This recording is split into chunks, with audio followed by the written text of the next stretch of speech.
Spring 2025 and multi-tools. In the first quarter of this year, I want to address the 5 best new released multi-tools and why they are important to the multi-tool world. Now, the first tool probably has to be the Nextool W4.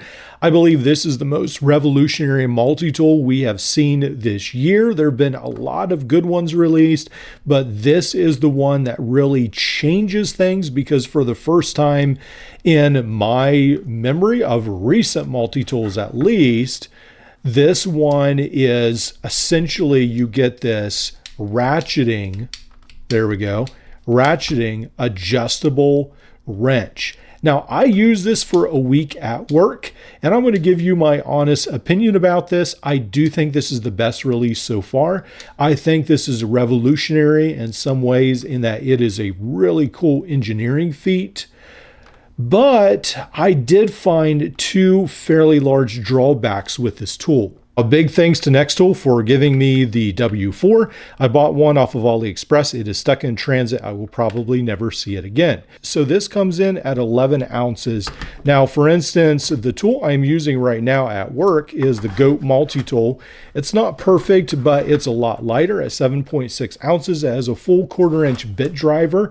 It's one of the main reasons I'm using it. A pair of scissors, a knife, a lot of the things I really like in a work multi-tool. Now, this one is 11 ounces. So if I pair this tiny little wrench, let's weigh these together. We've got the Goat at around 7.6. We pair this, and then that still comes in at 9.3. I can essentially save 2 ounces by carrying 2 tools. And this one I carry in a separate pouch. This one I distribute the load just carrying this in my pocket. And yeah, I actually find it easier carrying 2 tools rather than 1 large tool.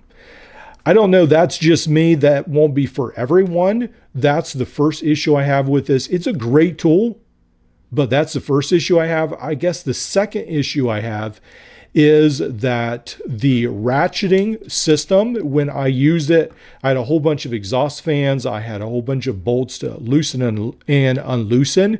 So the ratcheting system is only useful if you have a bolt that's very stuck in there. Now, once it loosens up, it's the same as using an adjustable wrench. You have to take it out and manually do it, because when you try to ratchet it, all it does is it tightens and loosens, and it really doesn't do anything.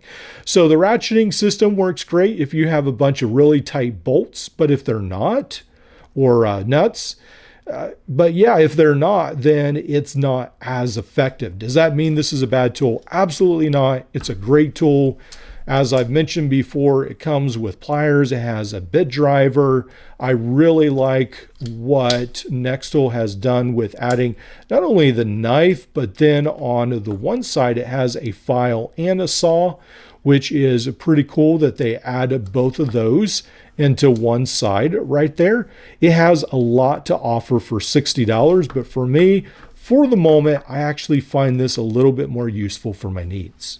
Now, the tool that has excited me the most this year is definitely the Byberry BI205. And I really like this version. I guess this is the A version with the pliers. I think it's really great. It's got the pliers. And then what makes a lot of sense to me is it has 4 spots for outside tools and a pocket clip, which is fantastic. Now, I don't necessarily like both of these tool choices, the glass breaker and the cutting hook, but the scalpel and then this box opener file, I think those tools are pretty good. And so, of course, as you've probably already seen, I morphed it into this tool. I painted the scales orange, and on that glass breaker, I actually was able to attach a 3.5 millimeter bit driver. And then on another version, I was able to attach the 4 millimeter bit driver. Both of those are possible. I left the scalpel on here. I did have to grind another groove on this side because I had to swap it. And then I added the Roxxon short scissors onto this tool, which are just fantastic. I can't say enough good about Roxxon. They are just making some fantastic, not only multi-tools, but then inside tools for their Flex and Flex Companion. So it ends up with this tool right here, which I really, really like. So for me, for 2025, this has been the best tool so far. This is a very lightweight option that I can carry in my pocket. One of the surprising things is when I actually modded this tool, it actually became a little bit lighter. It is only 4.8 ounces. The original tool was actually about a whole ounce heavier at 5.6 ounces. Not a huge change, I guess, but I didn't realize I'd lightened the tool up. Even though I added this bit driver, I did cut some of the plastic, some of the metal away from here. So I guess that's part of the reason why it actually got even a little bit lighter. Now, it does not have the tweezers in the bottom or the other tool. Those are both missing, but I was able to lighten that up. So I think that is a really great tool. Now, the next tool that I think has a lot of influence is, again, the Byberry, but this will be the scissor-based version. Now, I just saw today that SQT has come out with their own version of these tools that it looks identical, but it will be under the SQT brand. So now you can buy these tools under Felissa, Byberry, and SQT on Amazon. So right here is your medical scissors.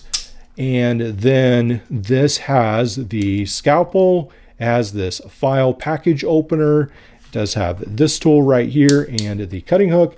And then what I didn't mention was it does have, I actually think I'm missing this, but it comes with tweezers and then like an ear scraper tool. And I think I removed that on this one right here. But yeah, these are really good tool releases rather. They come in somewhere around $20 to $30. The SQT is a little bit more expensive, but these are pretty great. And I hope that Byberry and the other brands keep evolving these until they become really a competitor against PowerPoint and some of the other smaller options like from Roxxon. I think they have a lot of potential. Now, probably the next best release for 2025 is the mini Gerber Armbar. And this is a pretty nice little tool for your keychain. I like that it comes in black and then some of these different colors, bottle cap lifter, scissors, nice knife. I carried this on my keychain for a while. You can see some of the wear it absorbed in my pockets. It's definitely not brand new anymore. Got scuffed up a bit. And then it has these micro screwdrivers. I think it's a pretty nice package. The problem I had with it is it's a little bit thick for a keychain, and it just seemed like I got too many tools on my keychain, and so I did end up taking it off. I do prefer the thinner Victorinox or even the Nextool homage or copy of the Victorinox Classic. I prefer that if you want scissors on a keychain.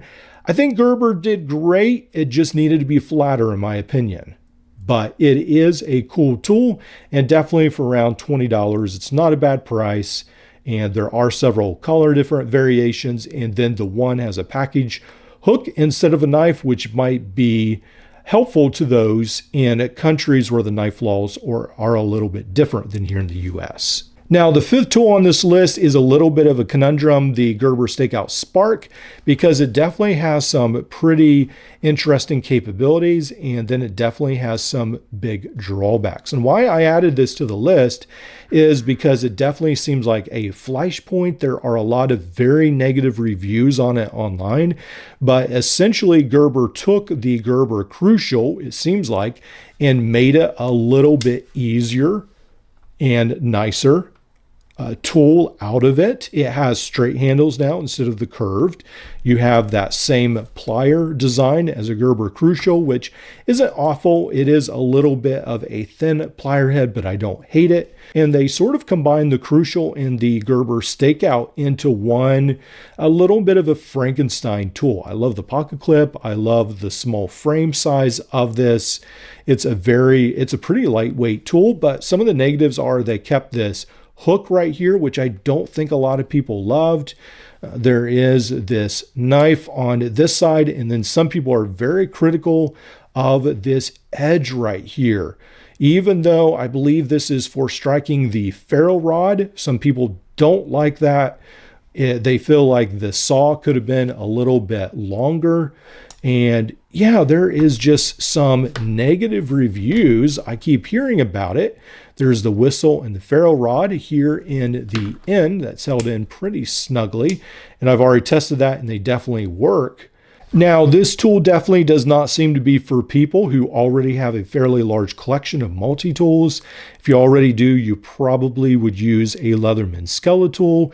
You might use the Leatherman Signal. You probably would not use the Gerber Stakeout Spark. But for people who are shopping, they're maybe at REI or at Cabela's. I'm not sure. I think this might be sold at Cabela's.